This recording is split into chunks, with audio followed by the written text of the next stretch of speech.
Olá, esse é o Genipapo, um podcast sobre ciência, tecnologia e engenharia de alimentos. E eu sou Thaís, professora da Universidade Estadual de Feira de Santana, UFES, na Bahia.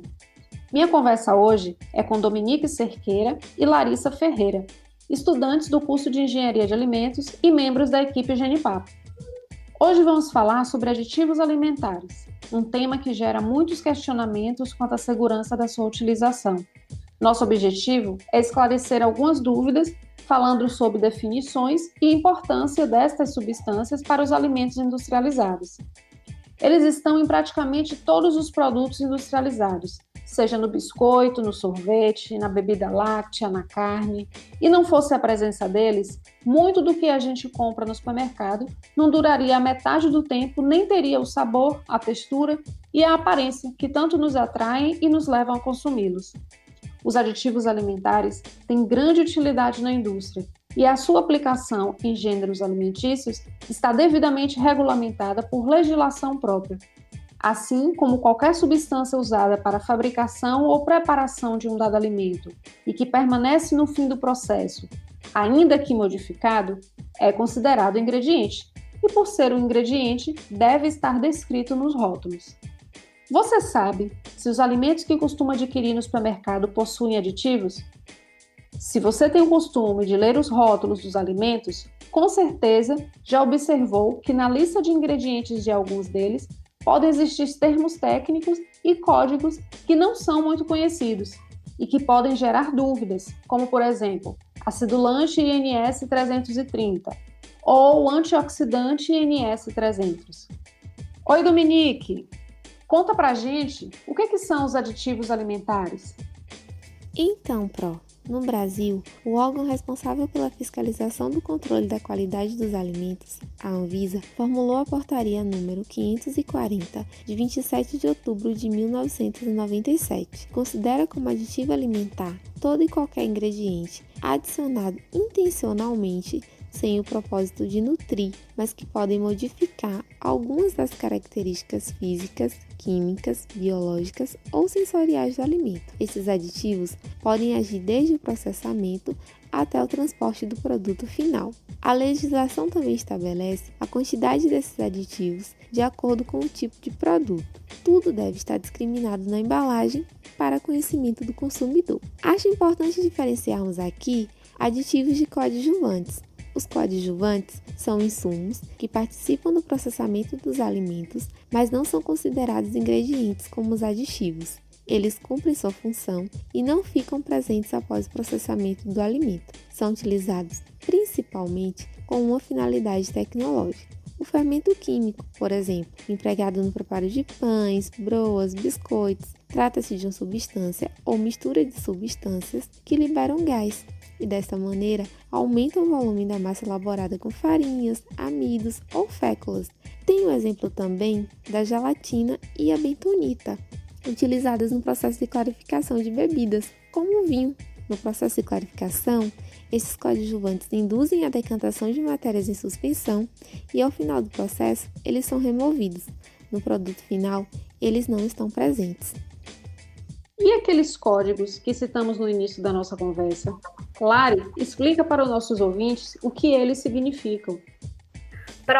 Esses códigos são a identificação dos aditivos. Eles funcionam basicamente como um número de RG mesmo, sabe? Cada aditivo tem o seu. Os códigos são estabelecidos pelo Codex Alimentários, que é basicamente uma coletânea de padrões e orientações seguidos internacionalmente pela área alimentícia, e é composto por um sistema internacional de numeração de aditivos alimentares, que constitui a sigla INS. Ou seja, a sigla INS age como uma linguagem universal dos aditivos alimentares. Exatamente. Por exemplo, no início da nossa conversa, citamos o acidulante INS 330, que é simplesmente o ácido cítrico adicionado em refrigerantes, e presente também no abacaxi, na acerola, no caju, que dá aquele sabor ácido. E o antioxidante INS 300 é o ácido ascórbico, adicionado em sucos industrializados, mas também encontrado em frutas, como é o caso da laranja e a acerola. Um fato curioso, é que o uso de aditivos em alimentos não é uma prática relativamente nova, como parece. No podcast anterior, foi falado que há muito tempo o ser humano percebeu a necessidade de conservar seus alimentos. O sal, um aditivo muito conhecido, já era utilizado na conservação de carnes pelos povos antigos. Os bandeirantes usavam o sal em suas caças para poder transportá-las durante suas expedições. Já os índios brasileiros, muito tempo antes do descobrimento, costumavam assar as carnes, secar os peixes e depois armazená-los em caldo grosso de pimenta. Verdade, Dominique. E a necessidade de aditivos aumenta à medida em que processamos mais alimentos na indústria. Junta-se a isso fatores como a rotina da vida moderna, durabilidade e a boa aceitação que impulsionaram o consumo dos alimentos industrializados. O consumidor quer praticidade, quer chegar em casa, pegar um alimento congelado e colocar diretamente no forno. Ele também quer melhor textura, cores mais atrativas, sabores variados, alimentos mais crocantes que aqueles feitos em casa.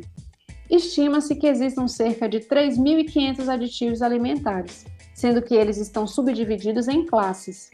Larissa, fala um pouco sobre essa classificação dos aditivos. Para classificar um aditivo, a gente precisa ter como base algum critério. Por exemplo, de acordo com a portaria da Anvisa, que regulamenta os aditivos, eles são classificados em 23 classes de acordo com o seu uso industrial, que incluem uma infinidade de compostos com funcionalidades específicas que podem ser utilizados seguindo a legislação particular. Então, por exemplo, seguindo essa portaria, a gente tem a classe dos corantes, conservantes, antioxidantes, estabilizantes e entre outras. Já seguindo o critério de segurança, os aditivos podem ser classificados em GRAS e não GRAS. GRAS, que é um termo em inglês, se refere a aditivos reconhecidamente seguros, ou seja, a sua utilização não está associada a nenhum tipo de toxicidade e o seu uso é isento de regulamentação. Ao contrário, os não GRAS, por apresentarem algum tipo de toxicidade, têm a sua utilização controlada e permitida apenas para alguns alimentos, podendo ser considerado contaminante quando em concentração acima do limite máximo permitido de utilização. Como exemplo de não GRAS, podemos citar os polêmicos nitritos e nitratos, usados na fabricação de embutidos. Eles são normalmente utilizados para o desenvolvimento da cor característica desses produtos, além de aumentar a segurança deles em relação ao desenvolvimento de micro-organismos patogênicos para o homem. Já como representante do GRAS, podemos incluir alguns aditivos naturais e facilmente encontrados, como a canela, o cravo da Índia e a hortelã. Exatamente. Quem está nos ouvindo deve estar se perguntando em que momento os aditivos são adicionados aos alimentos. Isso vai depender muito do objetivo, Com funções variadas para a produção e dependendo do tipo, podem agregar-se e virar um componente próprio do alimento. Existem, por exemplo, substâncias que são adicionadas para dar textura aos produtos alimentícios através da formação de um gel, que são os chamados gelificantes. Um dos gelificantes mais utilizados na indústria alimentícia é a pectina, usada em geleias à base de frutas. Temos aqueles que intensificam o sabor ácido dos alimentos, os chamados acidulantes. Por exemplo, em refrigerantes de laranja e limão, é muito comum a utilização do ácido cítrico, e ele é adicionado para dar um sabor ácido ou aquele azedinho original da fruta.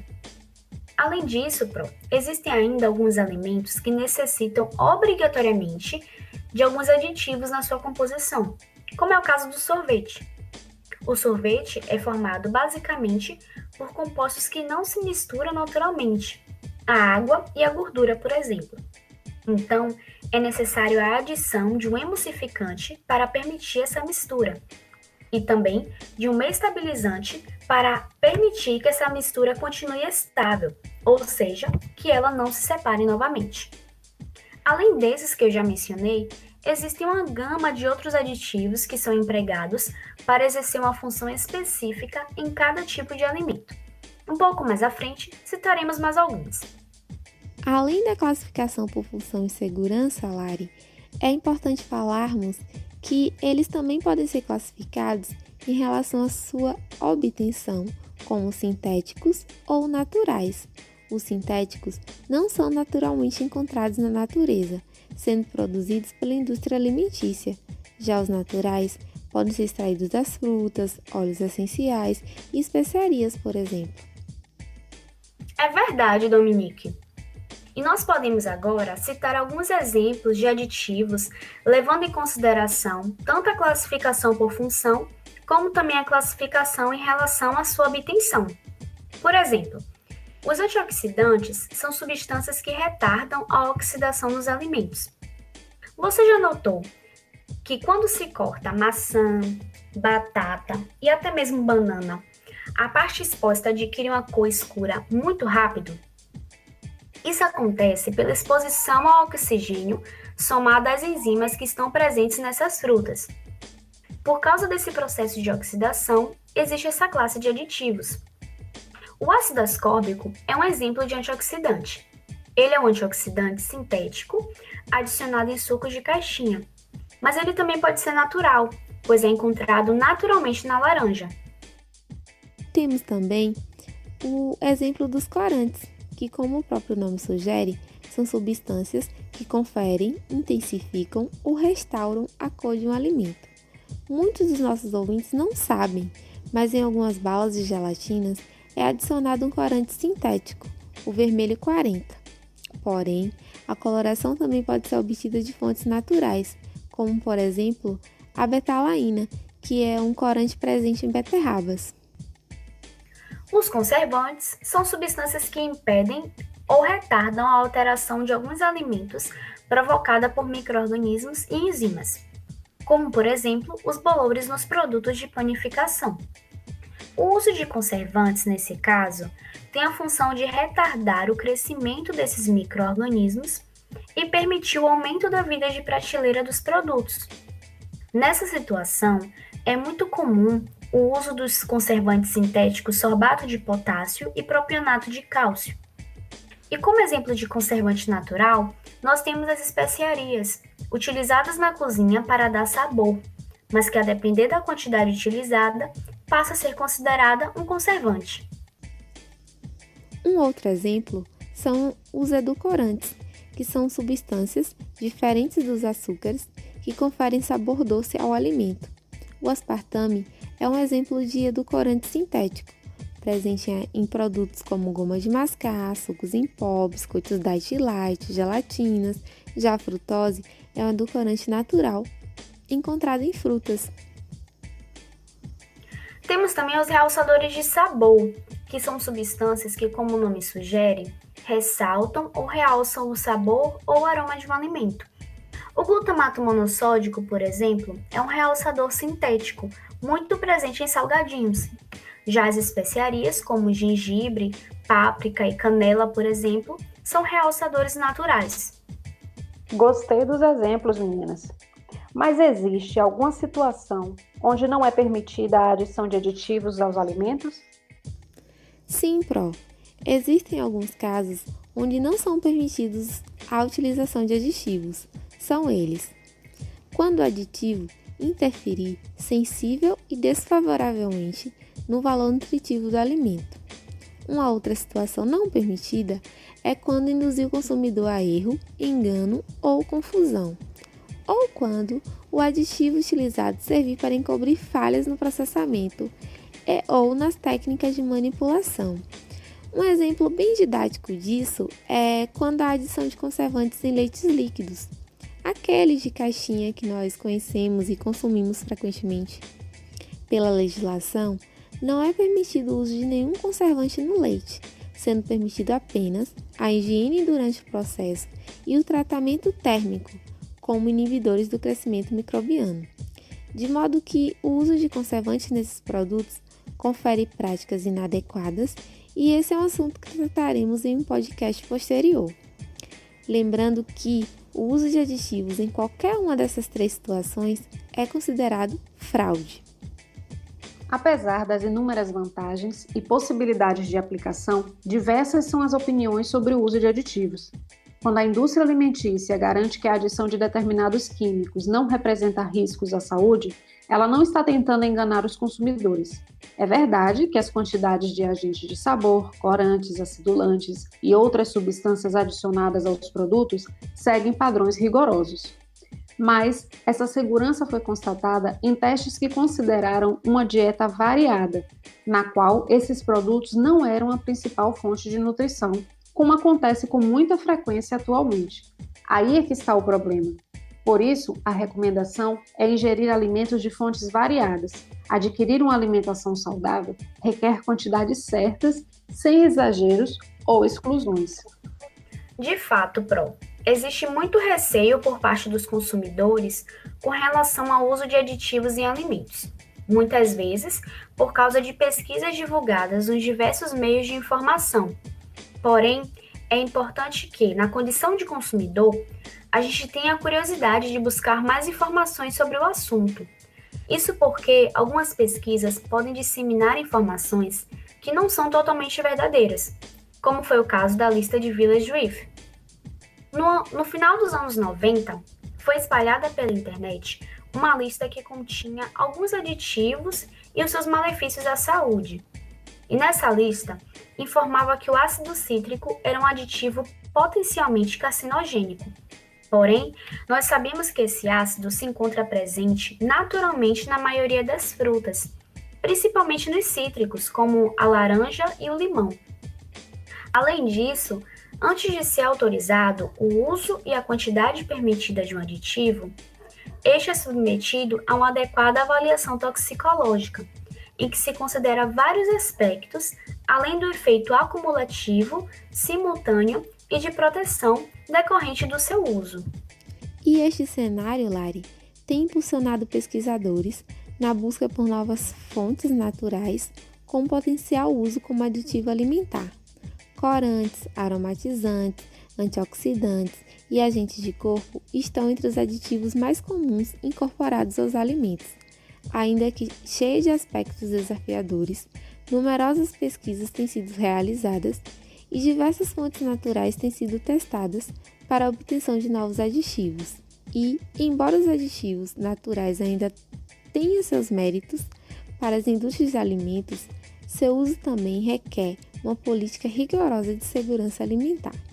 Como foi possível observar, quando o alimento necessita ser armazenado por um período prolongado, o uso de aditivos é essencial, a fim de manter a qualidade, viabilidade e sabor. O excesso de água nos alimentos pode provocar o crescimento de bactérias, fungos, leveduras, e por isso o uso de aditivos evita estragá-los devido ao crescimento desses micro-organismos. Além disso, o uso desses recursos nos alimentos ajuda a manter a qualidade, consistência, controle do pH, dentre outras características. No entanto, sua utilização ainda é um tema controverso, seja em função da sensibilidade desenvolvida por alguns consumidores, seja em função das alegações consistentes acerca de sua toxicidade. Porém, os que constam na lista de permitidos são considerados seguros na dose diária admissível, sem efeitos adversos para a saúde. Contudo, é necessário estar sempre atento aos rótulos. Bom, estamos chegando ao fim do nosso Genipapo sobre aditivos. Obrigada, meninas, pela participação. Tchau, gente. Até breve. Tchau, tchau, pessoal. Até a próxima. Lembro que vocês poderão interagir com a gente nas redes sociais através do Instagram, @genipapopodcast, enviando dúvidas, curiosidades, elogios e críticas. Será uma alegria essa troca com vocês. Esse foi nosso episódio número 4 do Genipapo Podcast e esperamos vocês aqui no nosso próximo encontro, quando vamos falar sobre rotulagem de alimentos. Obrigada por ouvir. Até mais!